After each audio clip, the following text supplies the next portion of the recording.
The Jul² is a manual belay device with assisted braking for single ropes from 8.9 to 11 mm diameter. Opposed to semi-automatic belay devices, the Jul² is a so-called Autotube.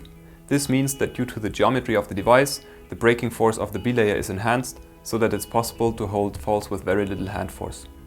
This way, the safety margin during belaying is increased significantly. When under tension, the rope is jammed in between the carabiner and the body of the Jul². This creates a large intrinsic braking force of the device. Nevertheless, the braking hand has to stay on the braking rope at all times.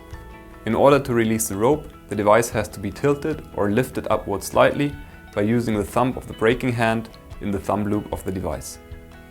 The rope has to be inserted according to the figures shown on the device. The nose of the device shows to the front, away from the body, and the braking rope runs over the nose of the Jul². The Jul² works best in combination with the Edelrid bruised steel carabiner, as the geometry of the two items are matched perfectly together. As the working principle is of geometric nature, that means there is no mechanics or moving parts around, the combination of rope, carabiner and belay device is very important. Depending on which rope or carabiner is used, the braking force of the belay device may differ slightly. There are two methods for paying out rope to a leader. The first one is the so-called tuber method, the other the thumb method. We recommend using the thumb method as it's easier to learn. The thumb of the braking hand has to be inserted into the thumb loop of the device. By lifting up the device, the hand on the lead rope can pull out the rope. During this procedure, the braking hand needs to be closed on the braking rope. Using the tuber method is exactly the same as belaying with the tuber. With the braking hand you feed the rope into the device, and with the hand on the lead rope you pull the rope out.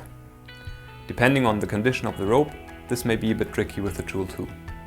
Therefore we do recommend to use the thumb method, especially for beginners. During times when there is no rope paid out or pulled in, the braking hand should stay out of the thumb loop in a so-called rest position.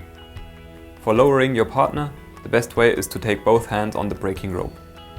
With the one hand, the Jul² is unlocked by lifting up the thumb loop, and with the second hand you can feed the rope into the device in a controlled manner. The Jul² is a great belay device which increases safety during climbing because of the assisted braking. Also, it is basically indestructible because of the steel construction of the body.